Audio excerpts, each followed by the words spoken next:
Bom, galera, boa noite. Para quem ainda não sabe, meu nome é Fabiano, eu sou um dos sócios do Como é que tá lá.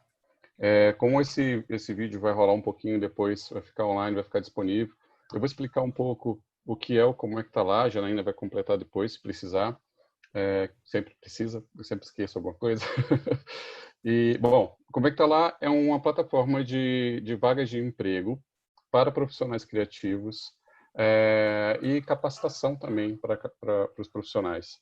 E, e a gente tem feito eventos regularmente, eventos de bate-papo, para a gente conversar sobre o que tem de bacana acontecendo no mercado, descobrir novas necessidades, descobrir problemas que estão acontecendo e tentar resolvê-los, e auxiliar o mercado de alguma forma. Durante algum tempo eu vim participando de alguns grupos e uma das perguntas que mais se repetem é sobre a contabilidade. E eu encontrei com o Davi no evento, no RD Summit do ano passado, um super evento, quem ainda não foi, eu recomendo, que é muito bacana, principalmente para a galera de comunicação, vale muito a pena. E a gente bateu um papo lá sobre as dificuldades do mercado, e eu falei, pô, um dia vamos bater um papo. E esse dia acabou chegando por conta desse volume de pedidos, né, volume de perguntas que tem acontecido nos grupos. É, uh! Quase valeu aí, ó.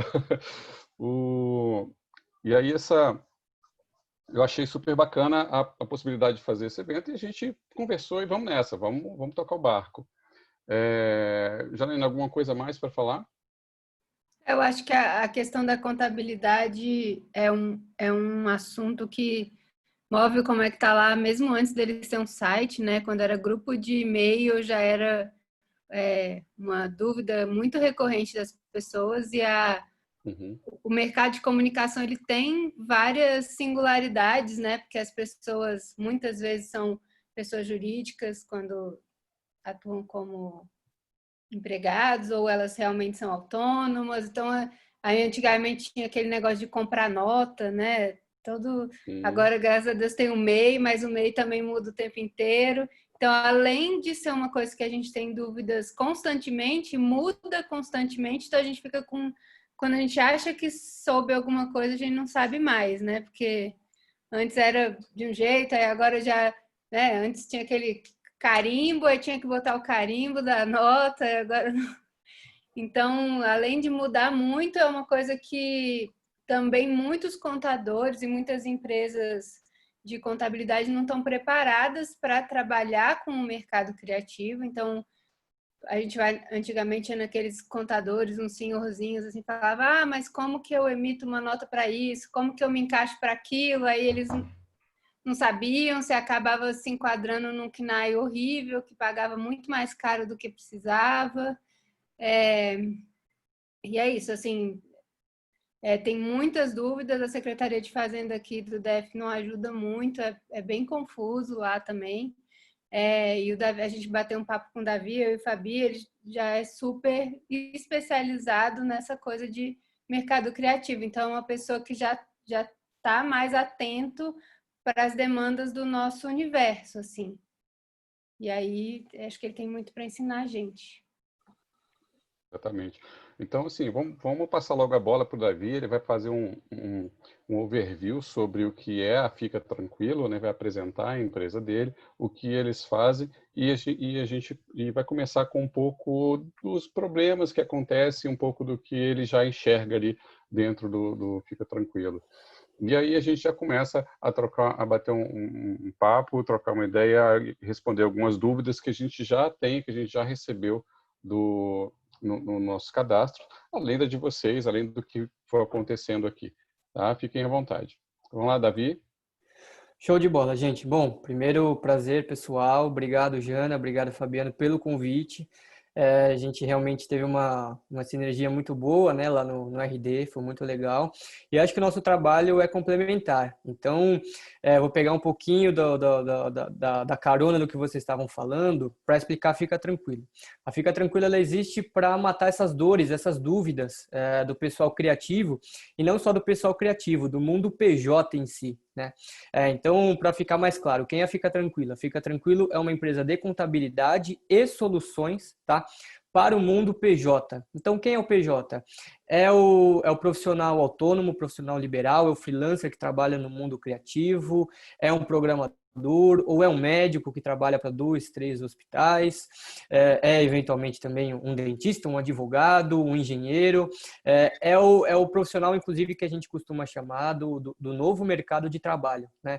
Que veio a ser muito impulsionado, infelizmente, né? Mas veio a ser muito impulsionado também pela pandemia, pela crise gerada pelo coronavírus, tá? Então, Fica Tranquilo existe e é especializada para PJs, tá? Vocês devem ter ouvido muito já esse jargão no mercado e a gente nasce e vive para matar a dor desse profissional, tá?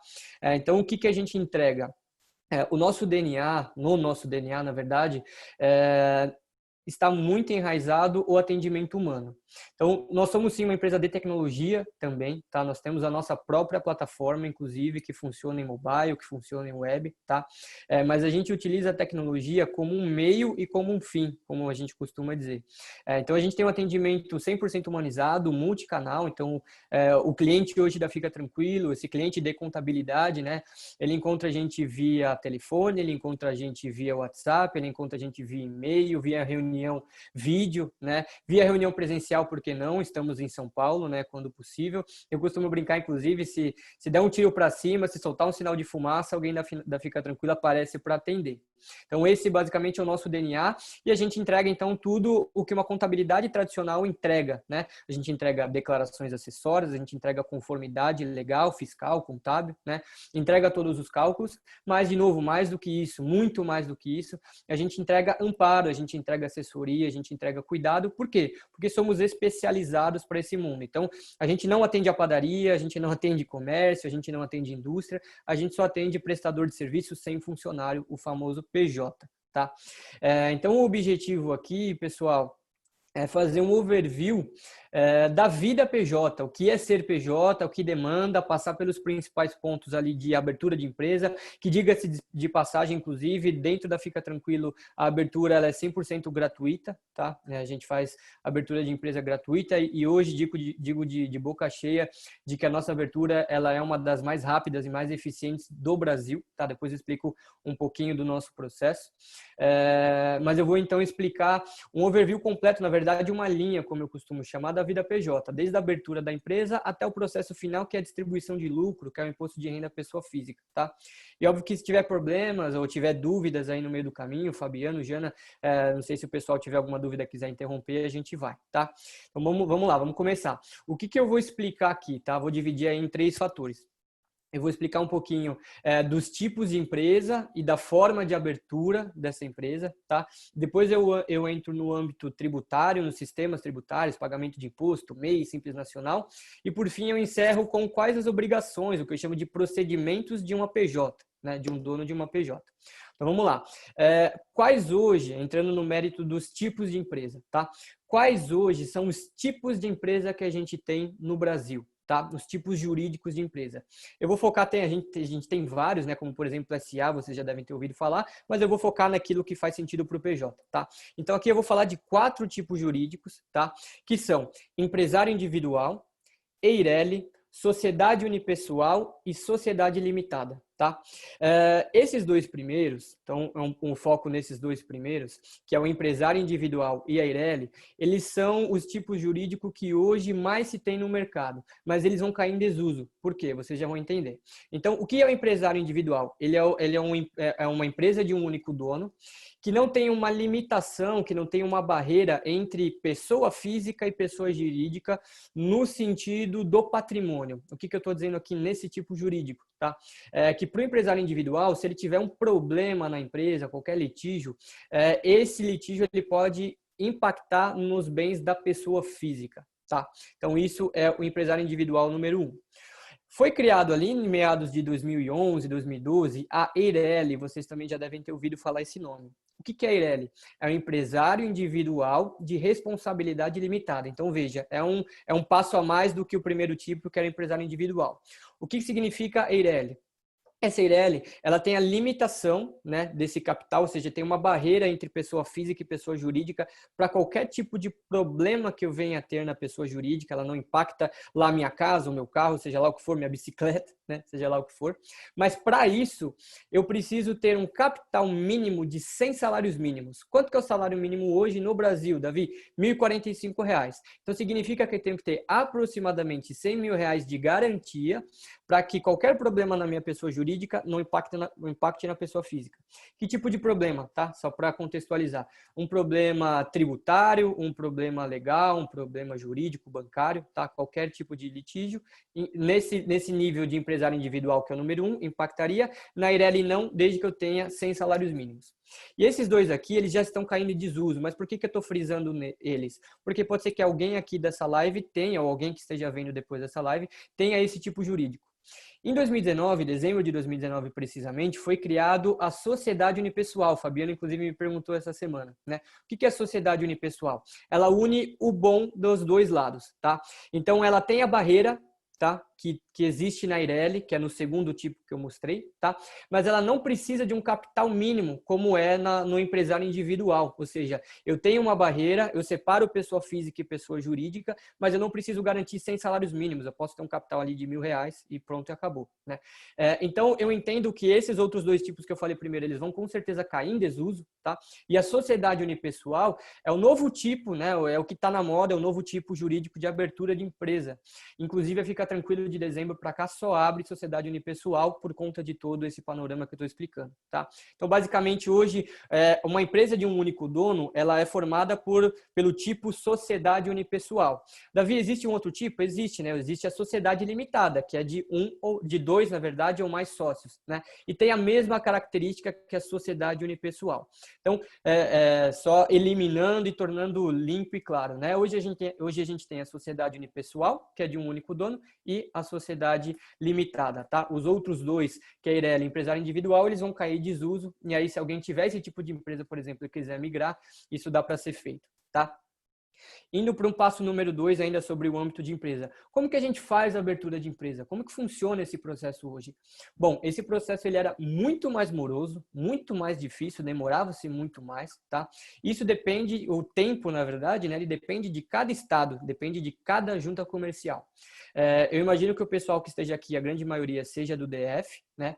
E o DF hoje é uma das juntas comerciais, um dos estados, né, distrito, mais rápidos para abrir empresa no Brasil. A gente está falando em torno aí de 1 a 2 dias de abertura de empresa. Tem gente que consegue até 23 horas fazer essa abertura de empresa. Como que funciona esse processo? Esse processo é simples e ele pode ser feito de forma digital, como é hoje na Fica Tranquilo. A gente precisa de um certificado digital, tá? Um certificado digital pessoa física, que nada mais é do que uma assinatura digital, a sua própria assinatura, só que de forma digital, e com ele a gente faz todo o processo. Então, a gente faz todo o pedido em todos os órgãos necessários. Quais são os órgãos? Receita Federal, Junta Comercial e Prefeitura, nos casos onde existe, né? No DF não é assim. Basicamente, é feito dessa forma, ou seja, eu primeiro tiro o certificado digital, depois o contador vai fazer todo o trabalho. Óbvio que dá para ser feito sim de forma protocolar, em papel, né? Mas hoje em dia está se caindo em desuso para quem trabalha numa contabilidade online, como é o caso da Fica Tranquilo, né? Então hoje o que eu estou dizendo aqui para vocês? Consegue se abrir empresa, inclusive de forma gratuita, reforço, né? Sem sair de casa, só tirando o certificado digital, porque hoje o certificado digital também dá para se tirar simplesmente pela tela do computador, tá? E aí, volto a dizer, depende um pouco de cada estado que você esteja. Por exemplo, tá, o Rio de Janeiro, ele tem um prazo muito mais extenso do que Distrito Federal, ou São Paulo, ou Santa Catarina, por exemplo, tá? Tem um prazo ali de 20 a 30 dias, então é um prazo muito mais moroso. Mas, basicamente, esse é o formato hoje de abertura de empresa, tá? Então, aqui eu dei um overview rápido para vocês de quais são os tipos jurídicos de empresa, tá? E como a gente faz essa abertura. Um ponto importante, não vamos confundir, agora vocês já vão entender o tipo jurídico, que são a sociedade unipessoal, ERELI e tudo mais, com MEI, ME, isso é uma outra coisa, é um regime tributário que eu vou explicar logo ali na frente, tá? Então vamos entrar na parte de tributação. Depois que a gente faz a abertura da nossa empresa, e provavelmente aqui as pessoas já tenham empresa aberta, o momento é de escolha do regime tributário.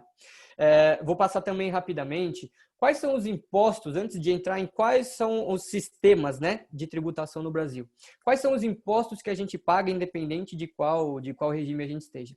São basicamente 6, tá? Então, a gente está falando de imposto de renda à pessoa jurídica, contribuição social, PIS, COFINS, ISS ou ICMS, no caso do Distrito Federal, e o famoso INSS. Então, esses impostos aqui a gente paga independente do regime, mas o regime ele muda a alíquota e o formato de como a gente vai pagar. Então, vamos dar um passo adiante. Quais são os 4 regimes hoje que a gente tem de tributação no Brasil? MEI, Simples Nacional, lucro presumido e lucro real. A MEI ela se confunde muito com o Simples Nacional, vocês já vão entender o porquê, eles são muito coligados, né? Muito correlacionados, mas hoje são os 4 tipos jurídicos, tá? Aqui, pessoal, vamos focar no que é importante para o PJ. Então, eu vou falar da MEI, vou falar do Simples Nacional e muito rapidamente do lucro presumido, tá? Entendido quais são esses tributos, né? Quais são os impostos que a gente paga hoje, tá? Davi. Então, vamos lá falar. Oi, só para relembrar aqui o pessoal que já entraram algumas pessoas depois que você explicou o que é o PJ, né, no seu caso. PJ, o que ele fala de PJ, gente, claro que todo mundo aqui vai ser PJ, né, pessoa jurídica, mas quando ele fala PJ, é a figura PJ que é contratada pelas agências, é a figura PJ de um autônomo, é só um jeito de falar que ele colocou. É isso, né, Davi? Isso mesmo, é um jargão, inclusive, utilizado, né, Uhum. Fabiano? Muita gente hoje fala, eu sou contratado como PJ ou como CLT. A gente entende o PJ como é tão simples quanto o profissional, que hoje vende o seu know-how através de um CNPJ, né? Então, é o autônomo, é o freelancer, é o profissional liberal, tá? Que eventualmente trabalha para 2 ou 3 ou 4 empresas, inclusive, trabalha por projeto, né? E está muito ligado, como eu disse no começo, a um profissional do novo mercado, da nova forma de trabalhar, de rentabilizar, inclusive pós-pandemia, né? E tem crescido muito, né? A gente vê, fazendo um rápido paralelo, a gente estava falando de abertura de empresa, o número de abertura de empresas no Brasil, principalmente do último para esse mês, ele tem sido absurdo, né? Ele tem aumentado exponencialmente, justamente por conta de tudo que a gente está falando no modelo de trabalho, né? Que te dá liberdade, te dá autonomia de você prestar serviço para 2 ou 3 agências, como você falou, com escopo de trabalho, com resultado determinado, né? Vamos seguir então, Fabiano? Legal. Então vamos seguir um pouquinho para a MEI, tá? O que é a MEI, pessoal? A MEI é um microempreendedor individual que tem o tipo jurídico, vamos linkar com o que eu disse no começo, o empresário individual, tá? Então a MEI ela é um dos regimes tributários, tá? Quais são as características? Você tem um limite anual, essa é a primeira principal característica, né? Você tem um limite de faturamento de R$81 mil. Isso dá R$6.750 por mês. O limite não é mensal, o limite anual, inclusive ele é proporcionalizado. Então, se você abre a empresa, uma MEI agora, tá? Você tem 81 dividido por 12 vezes 4, 5, 6 meses que está faltando para terminar o ano, tá? Então, esse é o ponto número 1 do limite, tá? Como que é feito o pagamento do imposto? Tão simples quanto uma única guia, eventualmente, aproximadamente R$57, tá? Um ponto muito importante da guia que eu comentei com a Janaína e com o Fabiano, acho que é a dúvida de algum dos telespectadores. É a questão do INSS que está embarcado dentro da MEI, né? Então, dentro da MEI, a gente está pagando ali, tá pagando parte de ISS ou de ICMS, e a grande parte da guia, em torno de R$49 dos 57, ele está indo para o INSS, tá? Só que esse INSS, essa guia, na verdade, que a gente paga na MEI, ele não conta para aposentadoria por tempo de contribuição. Hoje a gente tem 2 tipos, né, no Brasil. A gente tem aposentadoria por idade e aposentadoria por tempo de contribuição. Não vou dar aqui muitas informações sobre a aposentadoria, porque não é um mérito, mas a aposentadoria por tempo de contribuição, ela é muito melhor, né? Ela te rende muito mais lá na frente. E o MEI, quando você paga o MEI, ele não conta para a quantidade, né? Para a quantidade de meses e de vezes que você contribuiu para o INSS. Então, isso é muito importante, muita gente não sabe, e tem muita gente que quebra a cara, que já quebra a cara, né? Porque a MEI, ela foi iniciada ali em meados de 2010, 2011, e tem muita gente que já quebrou a cara nesse sentido, indo fazer o pedido no INSS. Então, isso é importante. Mas o ponto mais importante da MEI, não são todas atividades que são permitidas, né? Então, como que a gente determina ou não se a atividade pode participar do MEI? Quem determina é o CNAE. O CNAE é o Código de Serviço, é o código que determina qual atividade que você vai prestar. Então, tem ali uma lista muito extensa, que inclusive está disponível nos ambientes da Fica Tranquilo e do próprio governo, né? E ali você consegue entender se a tua atividade, a atividade que você vai prestar, ela é possível ou não de se enquadrar na MEI. De uma forma geral, qual que é a regra? A MEI ela foi criada para tirar as pessoas da informalidade. Então, normalmente são atividades que não são intelectuais. São atividades que normalmente estavam aí à margem da sociedade, ou que estavam em informalidade. Então, a gama é muito justa, né? De atividades que podem participar do MEI. Então, essas são as principais características. Eu tenho uma atividade que é permitida ou não, eu tenho um limite de 81, que eu vou pagar o 81 mil por ano, né? Que eu vou pagar a guia de R$57 por mês, independente se eu faturar ou não, isso é um ponto também importante. E tem a questão do INSS de se mencionar. Tá? Vamos pular, acho que para o público que é criativo, a grande parte das atividades, dos CNAEs, dos códigos de atividade ligado ao mundo criativo, eles não são pertencentes à MEI. Tá? Então vamos pular para o famoso Simples Nacional.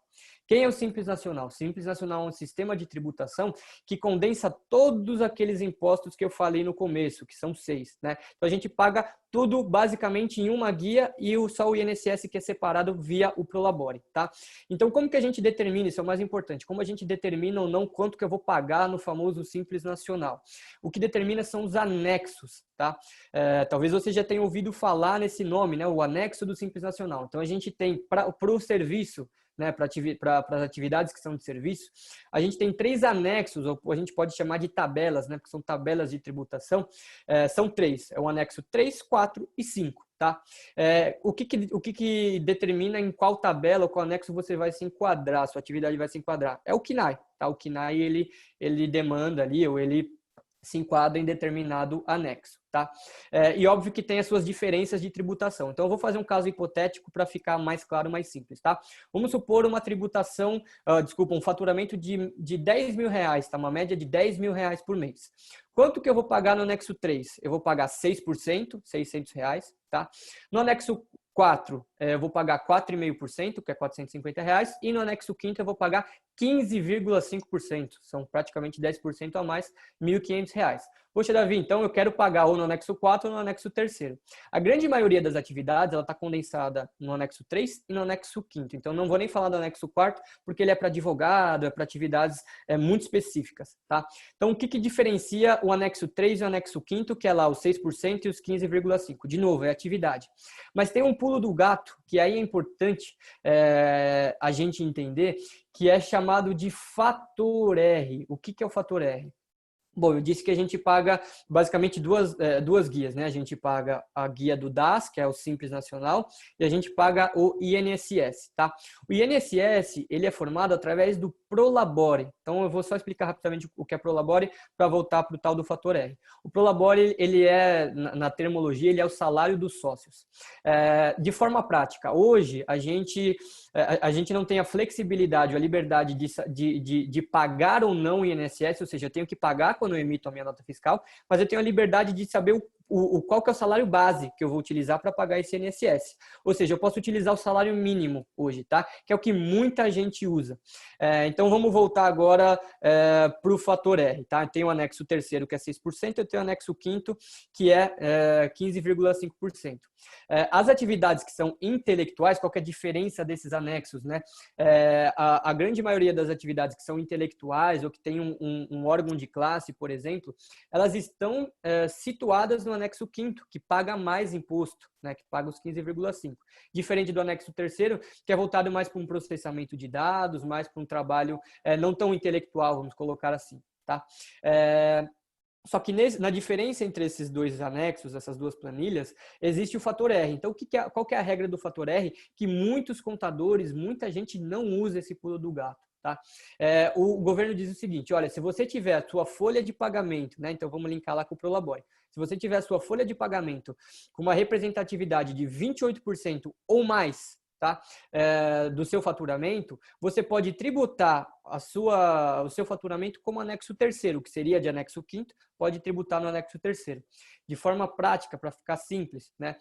Se eu tiver um Prolabore, no caso dos 10 mil, como eu mencionei, de 2.800 ou mais, tá? Significa que eu posso tributar o meu DAS, tá? Posso tributar o Simples Nacional como anexo terceiro. Eu caio para 6%, tá? O que significa no final das contas? Vamos fazer conta rapidinho, tá? Afinal de contas, sou um contador, né? Esses 10 mil reais, quanto que eu vou pagar de imposto no anexo 3? Eu vou pagar 600 reais de Simples Nacional e eu vou pagar uma guia de aproximadamente 100 reais, tá? Para ficar bem simples, de INSS. Por quê? Porque eu tenho um salário mínimo de 1.045 e eu jogo ali uma alíquota de 11%. Então, eu teria um custo, tá? Vamos falar de custo, de 600 mais 100 reais. Eu tenho um custo de 700, tá? No anexo quinto, eu teria 1.500, né? Por conta dos 15,5%, mais os 100 reais ali de INSS sobre o Prolabore, então daria em torno ali de 1.650, 1.700 reais, tá? Qual que é a diferença? Então, eu tenho 1.700 e 700 reais de diferença entre um anexo e outro, tá? Usando esse fator R, por exemplo, como um gatilho, como um planejamento tributário, quanto que ficaria, Davi? Ficaria o seguinte, você usa 2.800 como base de Prolabore, então você vai pagar um Prolabore ali próximo dos 300 reais, tá? 280, 300 reais, tá?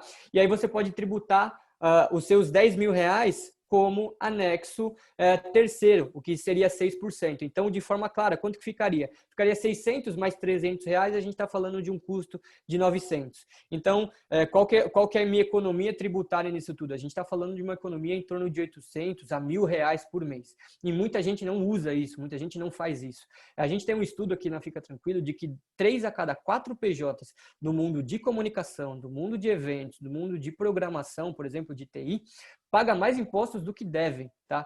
Então, esses 1.000 reais de diferença, por exemplo, por mês, são 12, 13, 14 mil reais, obviamente, aí na progressão, que poderiam ser economizados de impostos. Isso é muito importante ser visto dentro ainda do Simples Nacional, tá? Sei que tá um pouquinho técnico, mas eu tô querendo frisar no fator R, porque é importante que fique fixo na cabeça de vocês, para depois a gente estudar isso, tá? Então, basicamente, esse é o Simples Nacional. Eu tenho aí esses formatos de tributação entre anexo 3 e 5, eu posso ter o fator R no meio, eu pago o meu DAS, né, que é uma alíquota com 5 impostos, mais o INSS, que é baseado no Prolabore.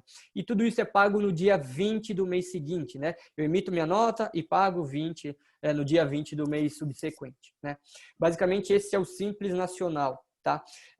Então, a gente está girando ali numa alíquota, por exemplo, em torno de 8%, 9% para quem deveria estar no anexo quinto ou 6% de fato quem está no anexo terceiro, tá? Vamos falar por último do último regime tributário que os PJs costumam usar, que é o lucro presumido, tá? Vou falar muito rápido dele, porque ele pouco importa e a grande maioria dos PJs se enquadra no Simples Nacional dentro dessa lógica que eu mencionei agora, tá? Tem uma perguntinha, você quer responder ou você quer continuar com o lucro presumido? Vamos responder, acho que é melhor ficar agora já, né? Isso, Tá, mas essa porcentagem da folha de pagamento no faturamento serve apenas para CLTs? Essa porcentagem da folha de pagamento no faturamento serve apenas para CLTs. Olha, se eu entendi tua pergunta, Gabriel, a porcentagem de INSS para empresas, para empresários sobre o Prolabore, ele é 11%. Diferente do que é no mundo CLT, onde você tem uma escala de 8%, 9% e 11% a depender do teu salário. Então, é diferente sim a porcentagem, né, a alíquota, como a gente chama, entre o Prolabore, né, o recebimento como empresário ou como CLT. Pode, por favor. Pode, Gabriel. Você pode até falar se você quiser no microfone, acho que está ativo. Beleza, boa noite para todos.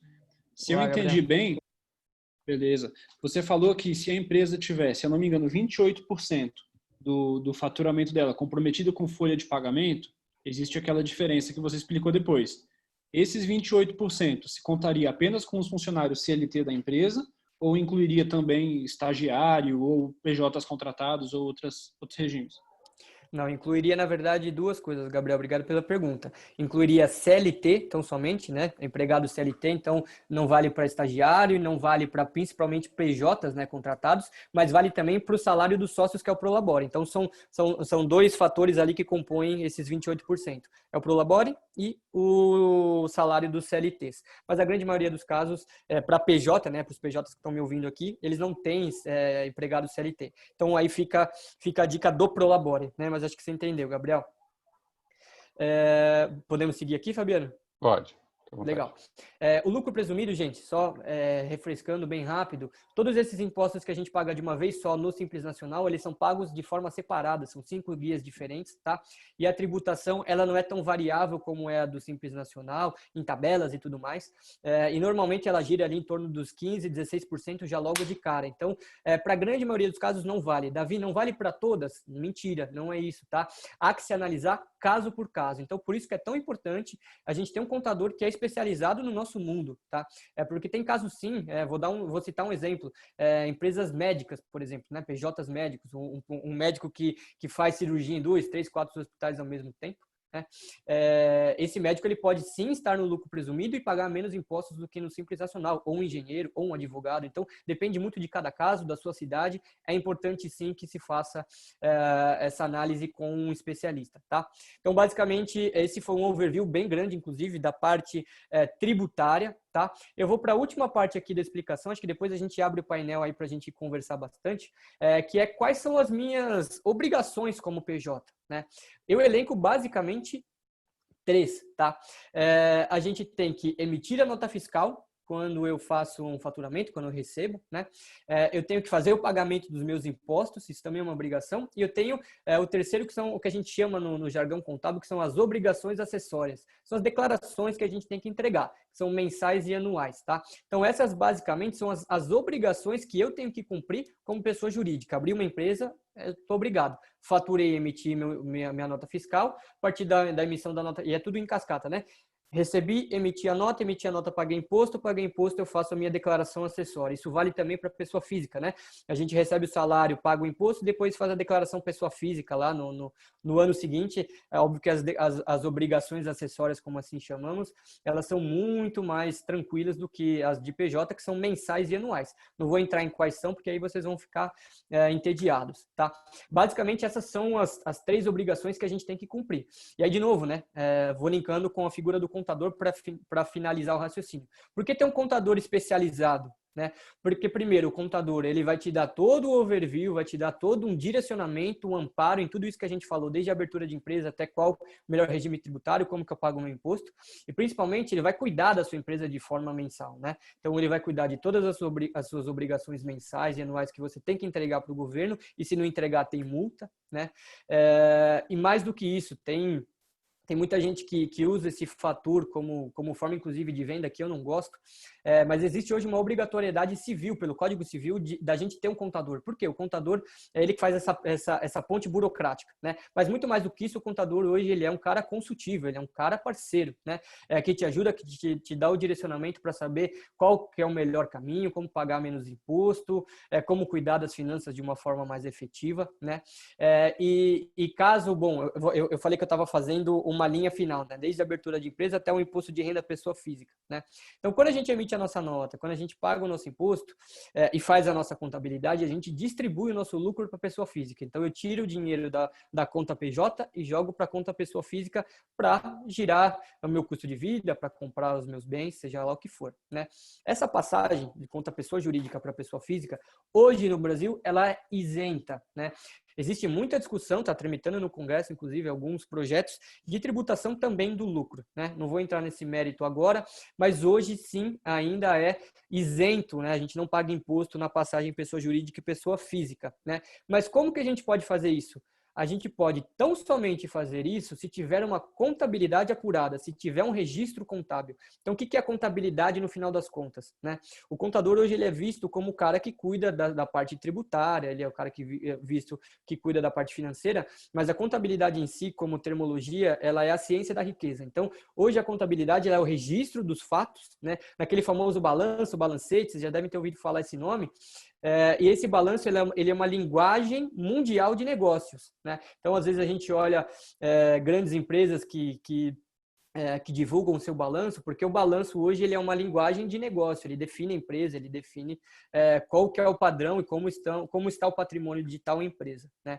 E se a gente não fizer essa contabilidade, não entregar para o governo naquelas declarações acessórias que eu falei agora há pouco, a gente não tem a permissão de fazer a distribuição de lucro isento. Então, aí vem uma nova tributação em cima disso. Então, o contador também faz esse trabalho, tá?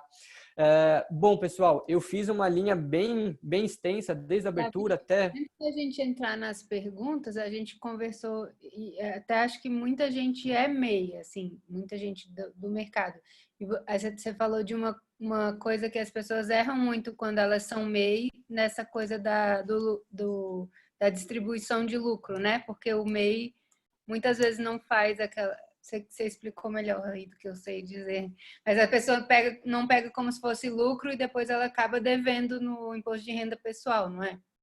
Exatamente, Jana. Isso está linkado ao que eu estava falando agora, tá? Isso vale também para a MEI. Ou seja, se a MEI hoje não fizeram uma contabilidade também, tá? Ela não tem o direito de distribuir o lucro dela. E aí, qual que é o senso comum no mercado? Hoje, o MEI, normalmente, ele não paga o contador, né? Ele não tem uma assistência contábil. Ele emite a nota dele, ele pega lá a guia dele e, eventualmente, quando lembra, ele vai lá e faz a declaração anual da MEI, né? Que tem uma declaração em maio que você tem que entregar da MEI. Só que no sentido técnico, no sentido teórico, no sentido mais do que isso, né? No sentido legal, a MEI vale como todas as outras empresas, ou seja, se a gente não fizer uma contabilidade, entregar para o governo essa contabilidade, inclusive nessa declaração anual, desculpa, essa MEI ela não tem a permissão de fazer a distribuição de lucro dela isenta, ela também teria que pagar um novo imposto, né? O imposto de renda pessoa física, não só os impostos que ela paga na guia mensal, mas ela teria que pagar um novo imposto ali na declaração de imposto de renda anual. Então, muita gente não sabe disso. É óbvio que o governo ele ainda não pega tão forte, não está pegando aí no pé disso, tem questões econômicas, políticas envolvidas nisso, né? Mas isso é uma regra que vale também para a MEI e o pessoal da MEI não se atenta a isso. As outras empresas, né, os outros tipos que a gente falou, que é um simples nacional, um lucro presumido, isso já é feito naturalmente, na grande maioria dos casos já é feito naturalmente por quem tem um contador, e é difícil algum PJ que não tenha um contador, né? Pode ser que tenha um contador que não é especializado, enfim, que não dê o amparo necessário, mas normalmente é feito sim ao mínimo a contabilidade para poder fazer essa distribuição de lucro. Inclusive, essa era uma das perguntas assim, que tinha.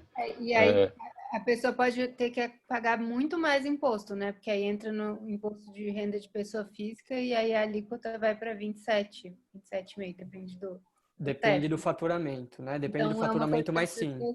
Muito MEI não se atenta a isso, ou acaba indo para a malha fina, ou quando descobre a bomba é grande, né? Sem dúvida, Jana. A pergunta que tinha aqui referente a isso é essa, eu vou repetir, só para a gente ver se não tem nada que ficou de fora. Qual a diferença de tirar um prolabore da minha empresa e receber o dinheiro dela? Se eu transfiro pagamentos para mim mesmo, do meu CNPJ para o meu CPF, preciso fazer algum tipo de declaração? Emitir algum tipo de recibo para a Receita? Ou isso é só controle interno? Foi uma das perguntas que você praticamente respondeu agora, né? Vamos reforçar ou não? Vamos dar uma reforçadinha, porque isso eu acredito que é um problema muito recorrente. As pessoas não saberem identificar, principalmente a do MEI agora, o que é a conta PJ, o que é e quando ela pode tirar, quando e como ela pode tirar esse dinheiro. Tá, vamos lá. Hoje eu vou responder de uma forma diferente, tá? Hoje a gente tem duas formas de tirar dinheiro da nossa empresa, né? Seja de forma bancária, né? Transferir da conta PJ para conta pessoa física, quanto burocrático, tá? Uma delas é o Prolabore, que a gente falou lá atrás, e a outra é distribuição de lucro, tá? De uma forma geral, esse Prolabore, ele é uma retirada burocrática, porque as pessoas que determinam, por exemplo, como a gente falou, um Prolabore de R$ 1.045, de um salário mínimo, elas não fazem uma transferência de R$ 1.045 para a pessoa física no dia 5 do mês seguinte. Então, elas acabam transitando depois o dinheiro, e esse Prolabore, ele é simplesmente uma ancoragem, né, vamos colocar assim, uma ancoragem para a gente poder pagar o nosso INSS. Mas ele é uma das formas burocráticas de se tirar dinheiro. E aí, quando a gente tem um Prolabore acima de R$ 2.000, R$ 2.100, entra-se também nessa jogada o imposto de renda pessoa física. Por quê? Porque o próprio nome diz, né? O Prolabore, ele é o salário dos sócios. Então, como se fosse um salário CLT para o sócio da empresa. Esse é um formato de você tirar dinheiro da empresa. O outro, o restante, né, teoricamente, ele é via distribuição de lucros, que é isento, tá? Então esse Prolabore, ele é uma medida de ajuste ali no que a gente falou do fator R ou não, tá? Mas as duas formas hoje de você tirar dinheiro da empresa, basicamente são essas, né? Prolabore e distribuição de lucro. E quando a pessoa pode tirar a distribuição de lucro? Porque assim, vamos supor, no exemplo dos R$ 10.000, recebo todo mês os R$ 10.000, tenho meu salário, meu Prolabore de um salário mínimo, sobra, entre aspas, na empresa, na conta da pessoa jurídica, os R$ 8.900, tá? Okay. Ele vai ficar lá. Quando eu posso transferir, pegar, sacar e utilizar para o meu pessoal, visto que é provavelmente uma empresa unipessoal? Você pode transitar, Fabiano, de forma livre, desde que isso seja composto em lucro, de fato, né? Que tenha comprovação, como a gente falou ali, da contabilidade, né? Ela bem formalizada. Exatamente. Então, desde que você esteja cumprindo com as suas obrigações de fazer uma contabilidade, de entregá-la para o governo, você pode transitar isso de forma livre, né? Então, você tem a escolha de pagar o Prolabore por quanto você quiser, hoje, né? É dessa forma, e o restante sai via distribuição de lucro. Entendi. Entendi. Muito bacana. Isso era algo que eu não sabia que era assim, não. E funciona assim para MEI, para unipessoal, para Simples Nacional, ou seja, limitada, enfim. Funciona para tudo? Funciona para tudo. Somente para MEI, que é um pouco diferente, porque normalmente as pessoas não tiram Prolabore na MEI, porque a guia da MEI ela já contempla o INSS, né? Então ele já está pagando um valor fixo ali que ele não tem como mudar. Então normalmente não se tira o Prolabore, né? Não tem essa figura burocrática do Prolabore na MEI. No restante, sim, tá? Aí é livre, né? Entendi. Bacana. Pessoal, alguma pergunta com relação ao que já foi falado? Alguma dúvida que vocês queiram que ele responda agora? Alguma dúvida bem pontual? Gente, olha só, pode ser a dúvida mais boba do mundo, tá? Não fique com vergonha, porque essa dúvida boba, se você não responder agora, não tirar sua dúvida agora, pode acarretar um problema muito sério depois, tá? Não existe dúvida boba para quem pergunta. Assim. Eu tenho uma dúvida. Pois não. Eu sou MEI e acabei declarando imposto como pessoa física e ele me gerou uma guia de pagamento, né? Guia de recolhimento. Só que eu nunca encontro na Receita ou, enfim, na Secretaria de Fazenda, em local nenhum, onde eu posso baixar esse boleto do imposto para que eu possa fazer esse pagamento. E eu fico meio perdido, assim, né? Como eu encontro isso? Existe um local específico que eu tenho que solicitar essa guia de pagamento? Na verdade, Pedro, essa guia ela é exportada direto no programa de imposto de renda pessoa física, tá? Então é lá que você tiraria essa guia, ou se não, tá? Um segundo caminho seria via ECAC. O que é o ECAC? É o sistema online da Receita Federal. Lá você consegue também tirar essa guia para pagamento.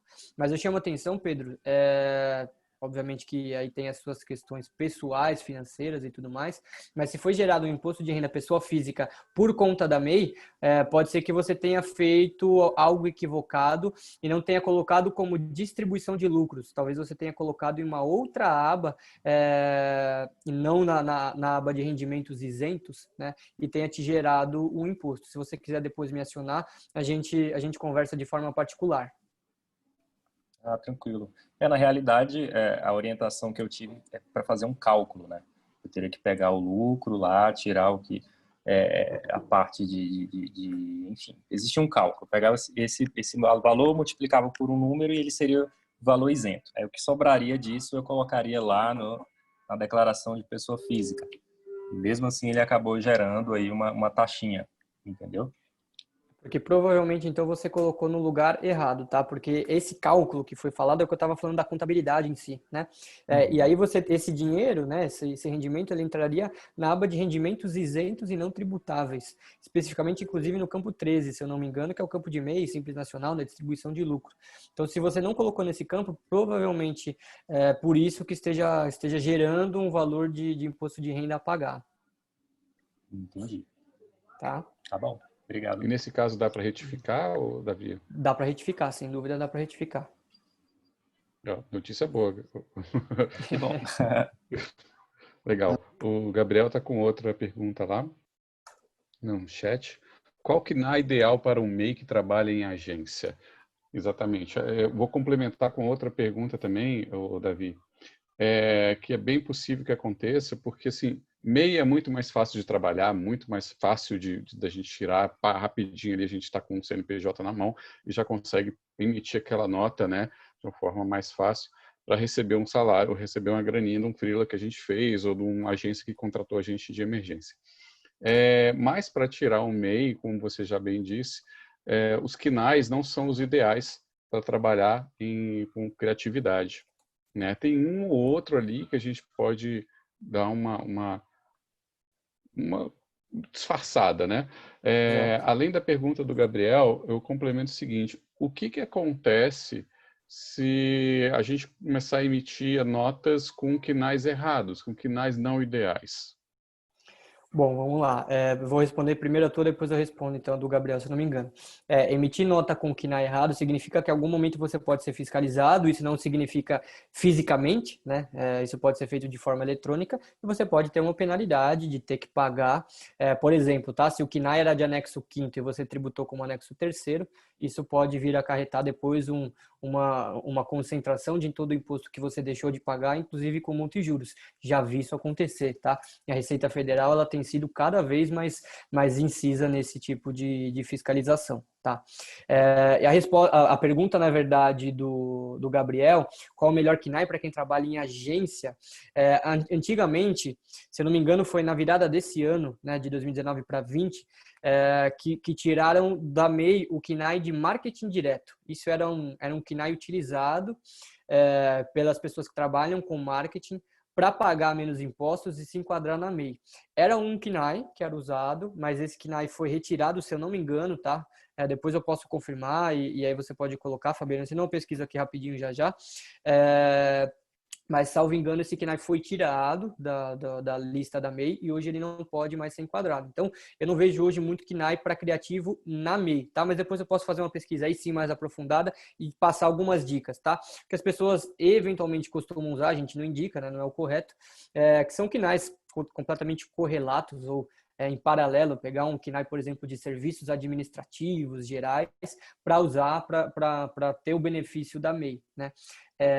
Mas hoje, diretamente para marketing, para publicidade em si, eu não vejo um KNAI, exceto esse de marketing direto, se ele foi retirado, tá?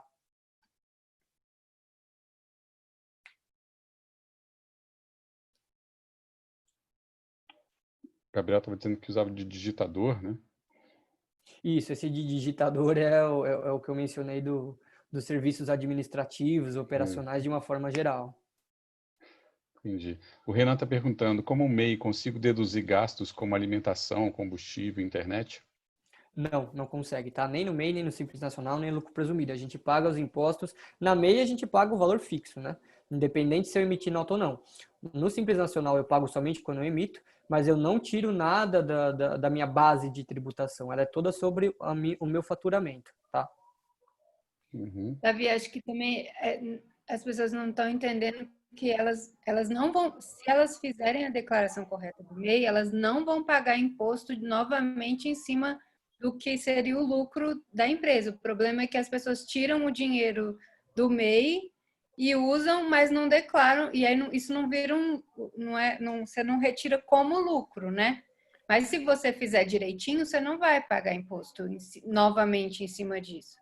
Exatamente. E fazer direitinho significa fazer uma contabilidade, ou como o nosso colega Pedro, se eu não me engano, falou, fazer uma conta do lucro, né? Porque quando você vai fazer a declaração do MEI, ele pergunta lá, né, quanto que você distribuiu, quanto que você faturou e quanto você distribuiu. Então, tem que ter uma diferença entre os dois. E muita gente coloca, por exemplo, o valor cheio, né? Emitir, por exemplo, 50 mil de nota, eu coloco que eu distribuí 50 mil reais. Tá na cara que não foi feita, então, uma contabilidade, né? Porque uma contabilidade significa receita e despesa, né?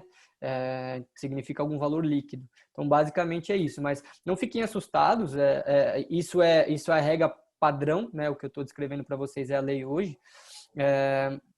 Mas não há um movimento, por exemplo, da Receita Federal hoje fazendo qualquer tipo de fiscalização nesse sentido de forma tão minuciosa. Mas é bom que entendam sempre, né? Eu, como contador, sempre coloco o risco que as pessoas têm ou não de fazer o que estão fazendo, tá? Mas não se assustem. Bacana, deixa eu ver o que mais. Tenho uma dúvida sobre MEI, PJ, etc. Para quem quer abrir uma gráfica, uma vez vi que posso escolher entre a função de impressor ou designer, mas no dia a dia exerceria as duas funções. Como resolver? Teria que escolher uma função prioritária? Olha, eu preciso estudar um pouquinho mais a atividade gráfica, tá? E depois a gente pode bater um papo em paralelo. Mas respondendo, acho que a pergunta de uma forma assertiva, a gente pode hoje ter quantas atividades quiser dentro, ou quantos quinais, né? Vamos colocar assim, dentro do CNPJ. Então, se você faz essas duas atividades que mencionou, não há problemas, tá? Se você presta esse serviço ou vende uma mercadoria, não há problema. Você pode ter vários quinais dentro da empresa. Mas não no MEI, né? No MEI, por exemplo, o designer não entra, né? Porque ele perguntou... Designer não. Design gráfico com certeza não. Mas você pode ter múltiplos quinais na mesma empresa se ela for simples, né? Ou pode sim. Individual. Agora, MEI, você pode ter múltiplos quinais, mas esses de trabalhos intelectuais normalmente não entram, né? Exato. Na MEI você pode também, né, ter vários quinais, desde que esses quinais sejam permitidos pela legislação.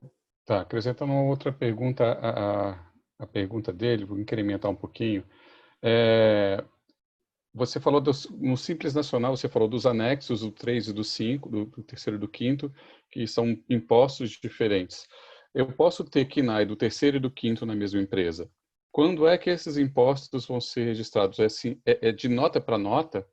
Eu posso emitir uma nota só com os dois tipos de serviço ou produto na mesma nota e pago os impostos são calculados separados? Ou eu tenho que fazer notas diferentes? Não, sem dúvida. Você pode sim ter quinais de anexo terceiro e anexo quinto, tá? E o que vai determinar qual é a alíquota que você vai pagar em cada nota é o código que você utilizar na própria nota. Então, você pode sim ter uma atividade, por exemplo, tá? Eu sou um consultor financeiro, tá? Então, eu tenho uma atividade de consultoria financeira, mas eu também venho no serviço administrativo, serviço de cuidado, né? De BPO financeiro, como a gente chama hoje no mercado contábil.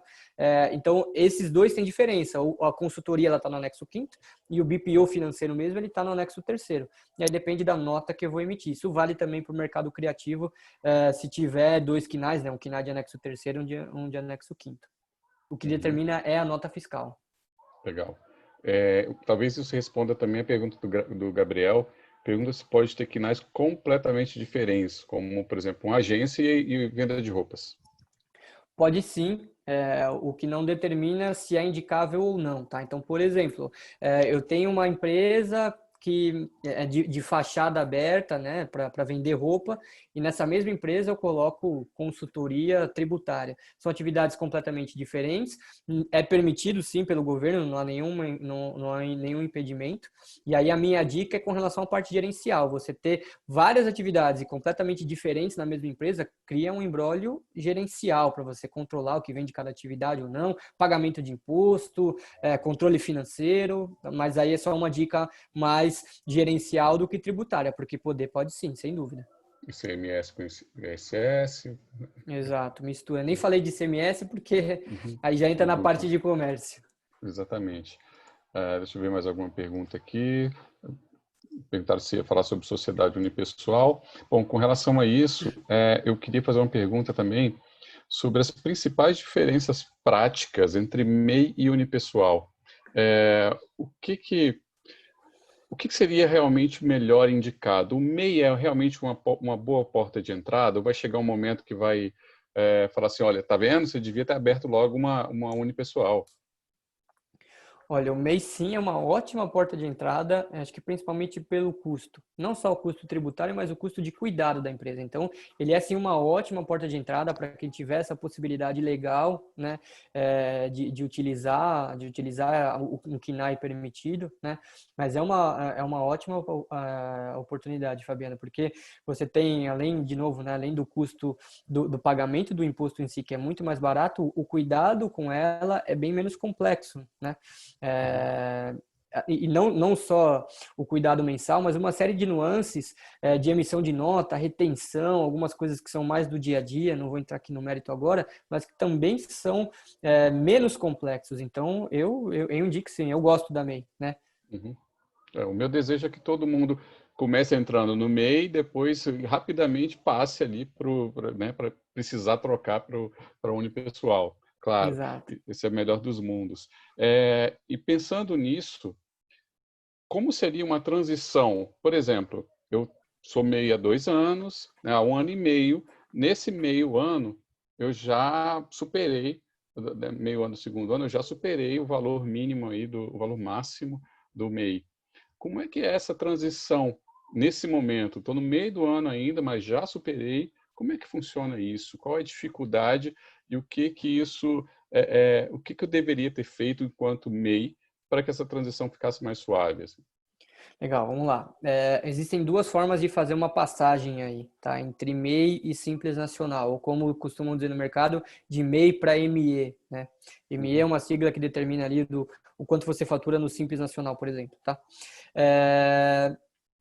A primeira forma de passagem bom, a gente tem um limite, né? Vamos dar um passo para trás. A gente tem um limite de R$81 mil, tá? Se eu ultrapassar esse limite, só que ficar em menos de 20% a mais desse limite, em português ou em matemática, o limite, o 20% a mais seria aproximadamente R$16 mil, né? Então seria 96 mil, né? Vamos supor. Se eu ficar entre 81 e 96, no ano seguinte, sem dúvida alguma, por ter extrapolado, eu vou para o Simples Nacional.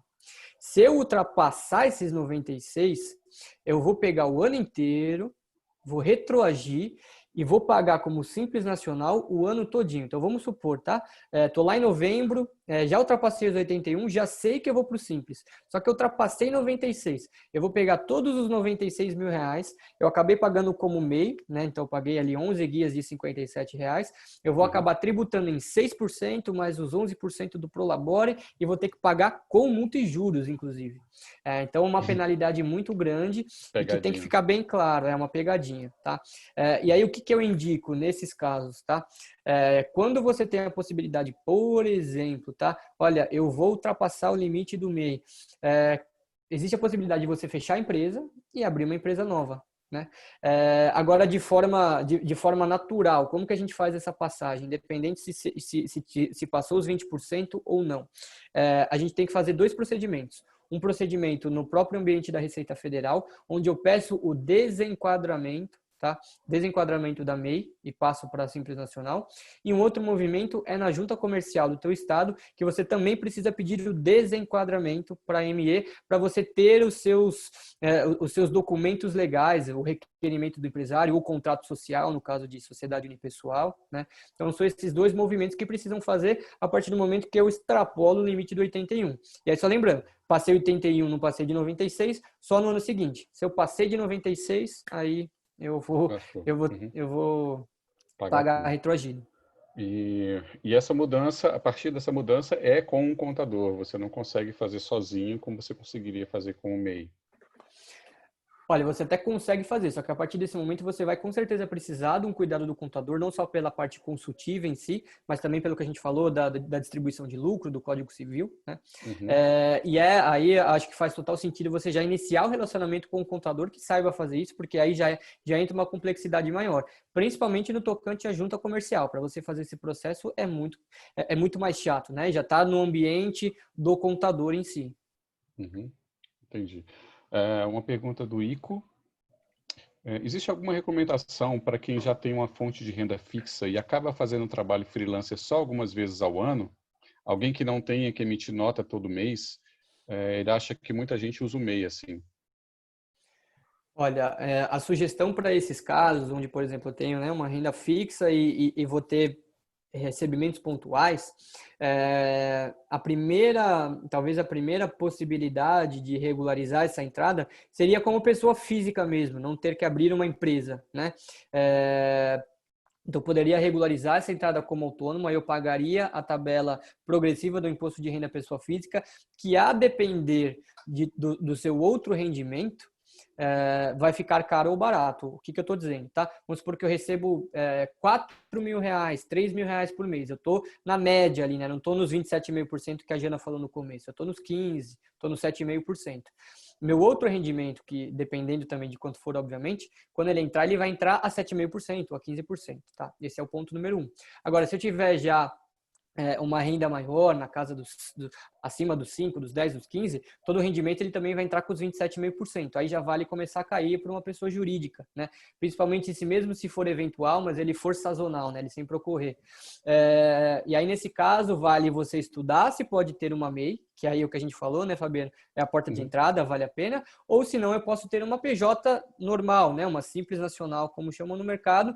E aí vale conversar com o contador que vai fazer isso. E aqui na Fica Tranquilo a gente também é preparado para isso, por conhecer o mundo criativo, saber que existe essa sazonalidade. E a gente tem um plano de inativo, por exemplo, que você paga menos do que um plano de quem está todo mês ali faturando. Então a gente ajuda também nesse sentido de engajar o PJ, o freelancer, né?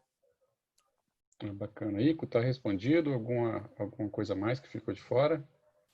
Davi, tem um porém, assim, para quem é CLT, no caso, né? Renda fixa, no caso, CLT, e é MEI. Às vezes, se a pessoa é demitida, dependendo do valor que ela faturou no MEI, ela perde o direito ao seguro-desemprego, né? Desculpa, Gina, para mim cortou. Acho que foi o meu áudio, eu não entendi. Que depende de quanto a pessoa faturou no MEI, se ela é demitida, ela era CLT, ela perde o direito ao seguro-desemprego, né? Olha, se a pessoa ela é MEI, se ela tem uma MEI, se ela tem uma empresa aberta... MEI, né? No caso, que é o que o Ico falou. Tem um fixo e tem uma MEI. Se ela tem uma MEI, se ela tem uma pessoa jurídica aberta, seja MEI ou qualquer outra, ela não tem o direito ao seguro-desemprego, tá? Não sou especialista da parte da parte de seguro-desemprego em si, mas... a RPA talvez seja mais... o imposto é mais alto, mas aquela nota avulsa de autônomo, né? Isso, talvez, depende, né? Tem que fazer o cálculo, mas... esse depende, Jana, que aí eu linko ao cara, vamos conversar com um especialista, porque ele te dá o melhor caminho, mas dentro do caso prático, acho que é do Ico, que a gente está discutindo, se ele tem um registro CLT e eventualmente perder, né, esse registro, for demitido e tiver uma MEI, aí ele não pode entrar com seguro-desemprego. Isso é preocupante, sim. Então tem que se analisar todos os fatores da vida. Beleza. Pergunta do Gabriel. Pensando em declaração de renda pessoal, por exemplo, para alugar um imóvel, fazer um financiamento, o MEI costuma ser bem aceito? pois em alguns casos é autodeclaratório, podem não ser valores reais. Quando eu era MEI, eu sempre declarava entradas do teto, já que o imposto era fixo. Não via por que declarar menos. Olha, eu não vejo das instituições financeiras um boicote ou uma, uma barreira para MEI, né? Agora, o fato de você declarar um valor maior, isso pode implicar algumas complicações de forma burocrática, porque aí você tá entregando uma informação para o governo de que você tem um rendimento maior, de que tem um recebimento maior, o que não é verdade. Então, você está agindo teoricamente de má fé, né? Teoricamente, tá? Mas voltando ao ponto principal, eu não vejo, tá, das instituições financeiras uma barreira para crédito, para MEI, qualquer coisa do tipo. Que ele falou ele falou, você vai alugar um imóvel e você tem que declarar uma renda, né? Tem que ser 3 vezes maior do que o aluguel, por exemplo. Aí ele já declara ali no MEI que é o teto, que para poder não passar por esses problemas, assim. Inclusive para uma instituição, sei lá, uma imobiliária, por exemplo, aí nesse caso, o que eu falei de agir de uma forma errada, né? Isso pode ser inclusive impulsionado, né? Porque você de fato não tá angariando essa renda, né? Se tiver um problema de pagamento, algo do tipo, e for aberto um processo, alguma coisa nesse sentido, você poderia ter problemas, né? Mas obviamente é só uma dica para levar em consideração. Exato. Eu acho que aqui as perguntas estão acabando, já li quase todas. Tem uma aqui que é recorrente também, que é sobre as dificuldades de emitir nota fiscal. Você tem como falar um pouquinho sobre isso, sobre essa dificuldade? É difícil mesmo? Por que é tão difícil? Qual é um caminho mais fácil de emitir nota fiscal com mais estabilidade?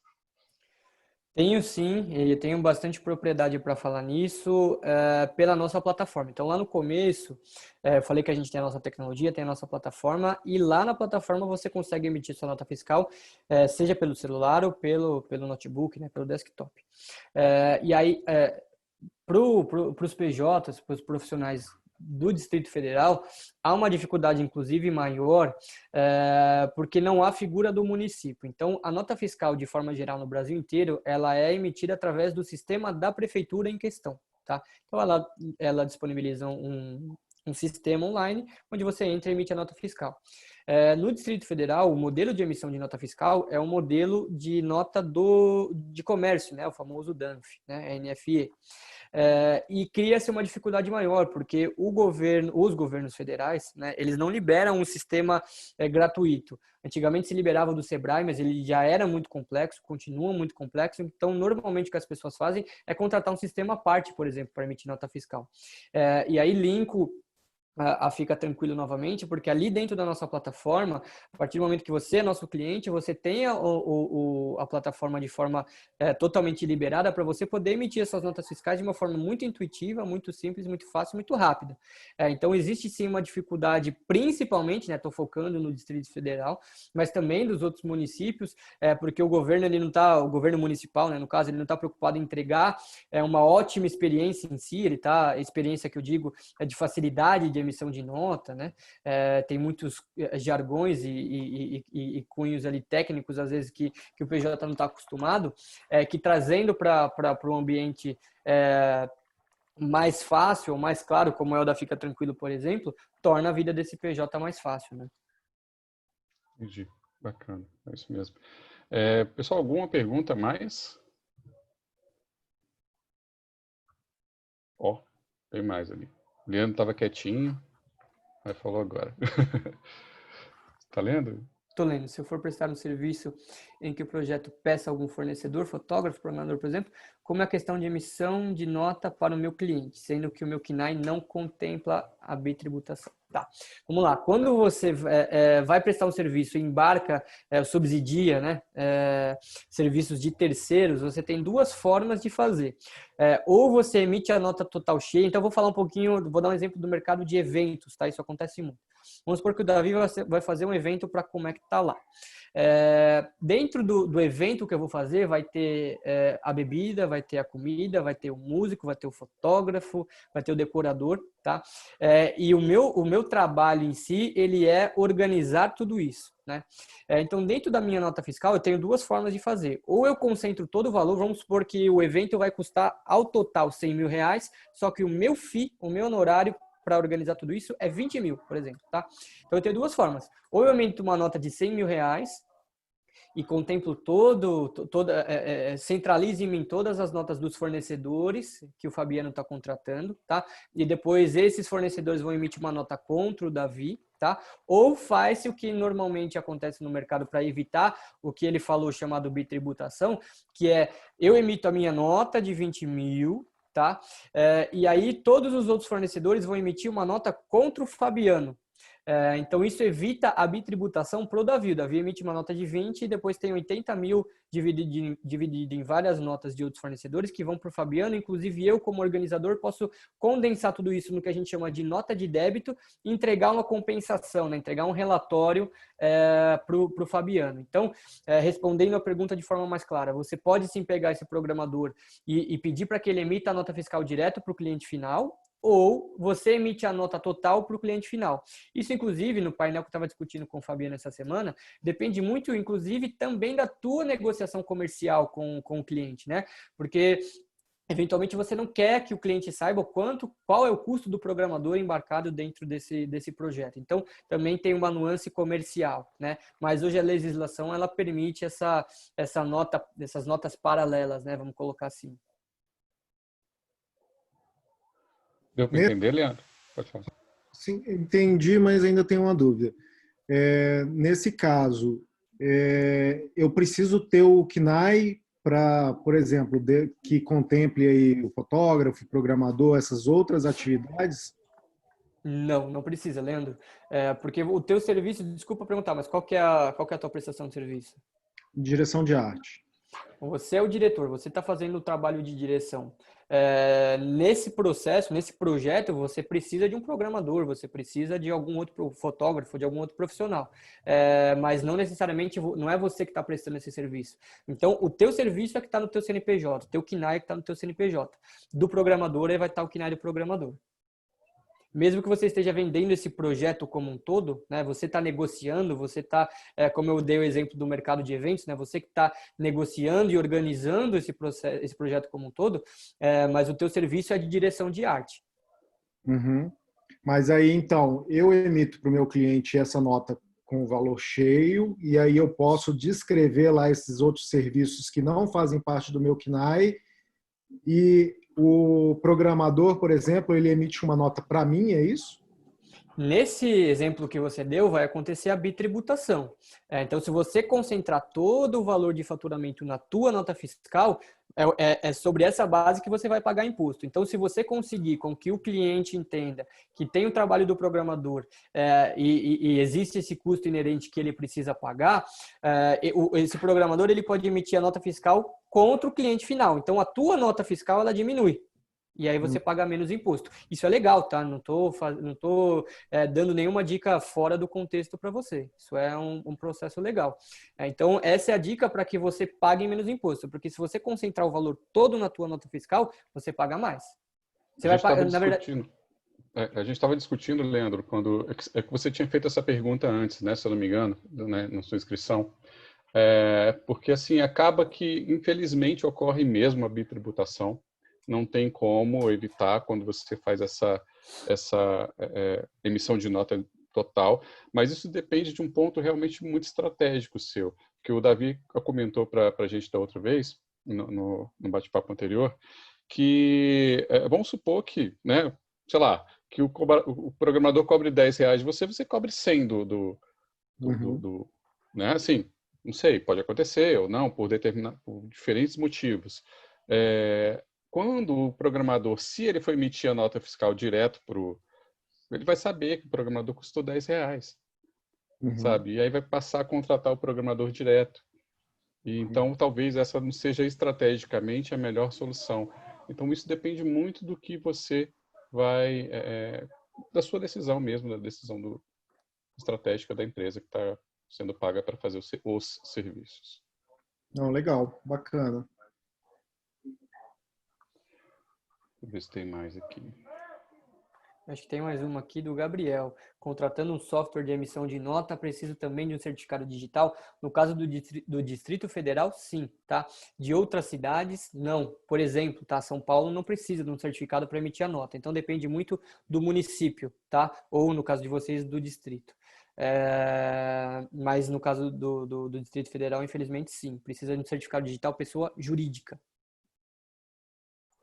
Não, bacana. Bom, gente, eu acho que assim, nós já passamos um pouquinho do horário. Já deu uma hora depois que a gente já começou. Acho que vamos começar a encerrar mesmo. E só para terminar, o Davi, fique tranquilo, vai dar um desconto muito bacana para a gente, né? Para quem a gente vai acabar fazendo, já fez, né, Davi, uma parceria muito legal. Ele vai ficar conosco assim para sempre agora, se tudo der certo. Então a gente vai conectar os sites aí e a gente vai fazer um sistema bem legal para um desconto bacana para quem quiser contratar os serviços da Fica Tranquilo. Então sempre vamos ter conteúdos dentro do site sobre contabilidade também, sobre controle financeiro. A gente espera que isso aconteça mais vezes, inclusive. E esse conteúdo ele vai ficar disponível no site por algum tempo, tá? Dentro do nosso site, para quem fez a inscrição, vai estar lá disponível. E a gente vai dar um jeito de colocar para as novas pessoas também. Tá? E é isso, gente. Jana, gostaria de falar alguma coisa? Não, queria só agradecer a todo mundo.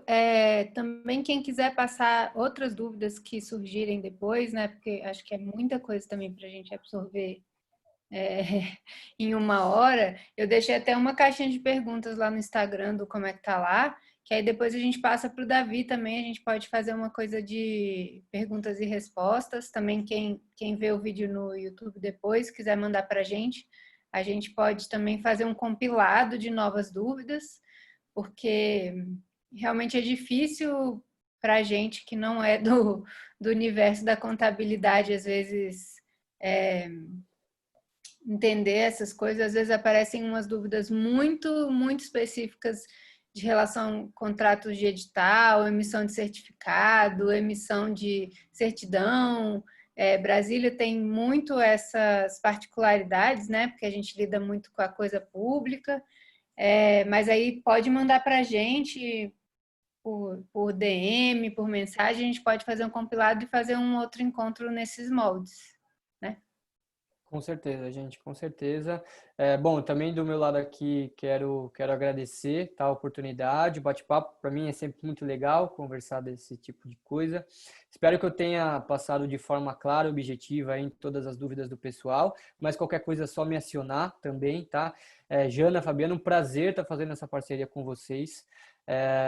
Contem comigo, tá? Todo mundo que está me ouvindo também, conte conosco, tá? Conte com a Fica Tranquilo. Inclusive, a gente está fazendo um promocional específico, né, para como é que tá lá. A gente está dando, no primeiro mês a gente dá uma isenção total, né, de honorários, e no segundo mês 50% off através da landing page da nossa parceria, acho que depois o pessoal vai divulgar. Então é uma medida também de incentivo, tá? E, de novo, qualquer coisa que precisar, estamos à disposição. Beleza, Davi, muito obrigado pela sua participação, acho que foi muito bacana. Como o Gabriel disse, cara, a gente, né, a gente aqui é tudo comunicólogo, assim, acho que a melhor das frases seria, cara, dá para desenhar, sabe? Porque acho que a gente aprenderia melhor, assim. E realmente é muita coisa. Eu com o nosso contador, eu fico o tempo todo em cima para poder entender o que a Jana falou realmente. A gente precisa de um documento para isso, um documento para aquilo. A cabeça ferve e acaba não entendendo nada. Ou seja, para mim, eu acho que, como a gente trabalha muito com essas prestações de serviços diversas, é muito importante a figura de um contador e de uma contabilidade ativa ali, né? Quando a gente tem a dúvida, a pessoa responder. E, pelo visto, vocês fazem isso, sim, né? Que é muito bacana. Bom, muito obrigado. Valeu demais. E vamos continuar aí para frente. Com certeza, gente. Prazer, boa noite. Valeu, galera. E até mais. Tchau, tchau. Valeu demais.